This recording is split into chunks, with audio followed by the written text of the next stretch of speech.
नमस्कार, आप देख रहे हैं ओंकार रावी और मैं हूं आपके साथ कौशल कुमार। इस वक्त हमारे साथ मांडर से विधायक बंधु तिर्की मौजूद है। बंधु दा 15 अगस्त को हेमंत सोरेन मुख्यमंत्री ने ऐलान कर दिया स्थानीय नीति को लेकर, और आप सबसे बड़े आंदोलनकारी रहे हैं इस 1932 के खतियान को लेकर, स्थानीय नीति को लेकर।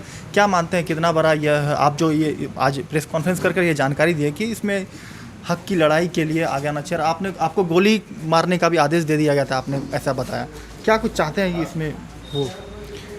देखिए, माननीय मुख्यमंत्री के द्वारा जो स्थानीय नीति को परिभाषित करने के लिए कमेटी की गठित करने की बात उन्होंने कही गई, ये बिल्कुल स्वागत योग है। लेकिन कमेटी, हमको ये भी याद करना चाहिए कि पूर्व में भी पूर्व की सरकार के द्वारा कमेटी गठन हुए हैं, लेकिन कमेटी गठन होने के बाद में उनके जो रिपोर्ट कभी आता है, कभी अगर आ भी जाता है तो विरोधाभास होता है और मामला ठंडा बस्ता में चला जाता है।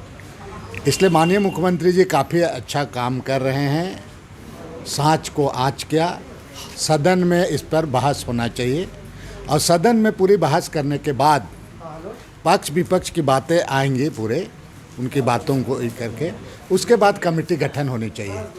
मुख्यमंत्री को विशेष अधिकार है, वो कमेटी अपना गठन करेगी, लेकिन सदन में इसको निश्चित रूप से बहस करा देना चाहिए, ताकि लोगों में जो बार बार आपका एक तरफ से कहा जाए कि इस पर बात उठता है, इस पर यहाँ के अनुरूप, यहाँ के लोगों के अनुरूप ये स्थानीय नीति को परिभाषित किया जा सके यहाँ पर।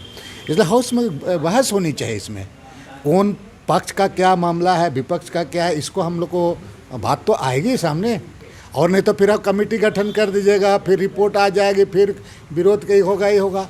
सदन में बहस हो, उसी के अनुरूप कमेटी बने, माननीय मुख्यमंत्री जी बनाए, उसके बाद में मामला आपका जब परिभाषित हो जाएगा तो स्वाभाविक है कैबिनेट कहीं ना कहीं ये सबसे बड़ा मामला हो जाएगा। जो प्रवासी मजदूरों की रोजगार देने की बात आती है, कृषि की बात आती है, यहाँ के स्थानीय युवाओं को रोजगार देने की बात आती है, तो कहीं ना कहीं इस फैसले से तो कहीं ना कहीं लाभ होगा उन लोगों। नहीं, निश्चित रूप से हम कह रहे हैं कि सही तरीके बार बार स्थानीयता के बाद लोगों की मांग है, जनभावना को समझते हुए, और इसीलिए जो मैंडेट मिला है उस मैंडेट के हिसाब से माननीय मुख्यमंत्री जी को ऐसे भी दृढ़ इच्छा शक्ति है उनको, लेकिन इसको कारगर रूप से करने के लिए इसको सदन में बहस करानी चाहिए। अच्छा, एक बात यह था कि ताली दोनों हाथ से बजनी चाहिए, दोनों पक्ष को कई लोग यहाँ रहते हैं झारखंड में, तो वैसे में 1932 के बाद जो लोग हैं बहुत सारी बातें आएंगी, चूँकि यहाँ पर अलग अलग सर्वे हुआ है तो कई एक बातें पक्ष विपक्ष के द्वारा आए गए, ये सत्ता पक्ष के द्वारा भी, विपक्ष के द्वारा भी बहुत सारी बातें आएंगी।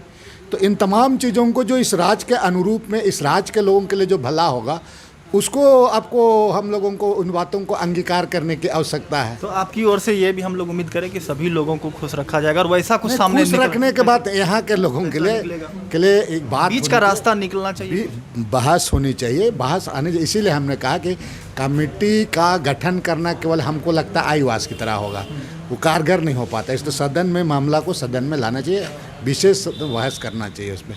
और कई कैसे मामला है, सरना कोड है और भी मामला है, तो इसलिए सदन में बहस होनी चाहिए सब चीज़ें। तो कहीं ना कहीं सदन में बहस करने के लिए बंधु तिर्की सामने आ रहे हैं और इन्होंने कह दिया स्थानीय नीति को लेकर इनकी यह सबसे ज़्यादा आंदोलनकारी किए रहे हैं, और कहीं ना कहीं इनको आदेश भी दे दिया गया था कि उनको गोली मार देनी चाहिए। और अब जब वक्त आ गया है, जब हेमंत सरकार बन चुकी है, झारखंड महागठबंधन की सरकार बनी है, वैसे में अब यह देखना होगा कि स्थानीय नीति को 15 अगस्त को भी ऐलान कर दिया मुख्यमंत्री जी, होगा लागू। उससे कितना ज़्यादा रोजगार मिलेगा, यहाँ के स्थानीय युवाओं को कितना रोजगार मिलेगा, आदिवासी समाज को कितना रोजगार मिलेगा, और 1932 के बाद जो लोग यहाँ रह रहे हैं उनको क्या कुछ इस फैसले से निराशा हासिल होगा, या उनको देखकर कुछ फैसला लिया जाएगा और बीच का एक रास्ता निकाला जाना चाहिए। इसको लिए बहस विधानसभा में होनी चाहिए।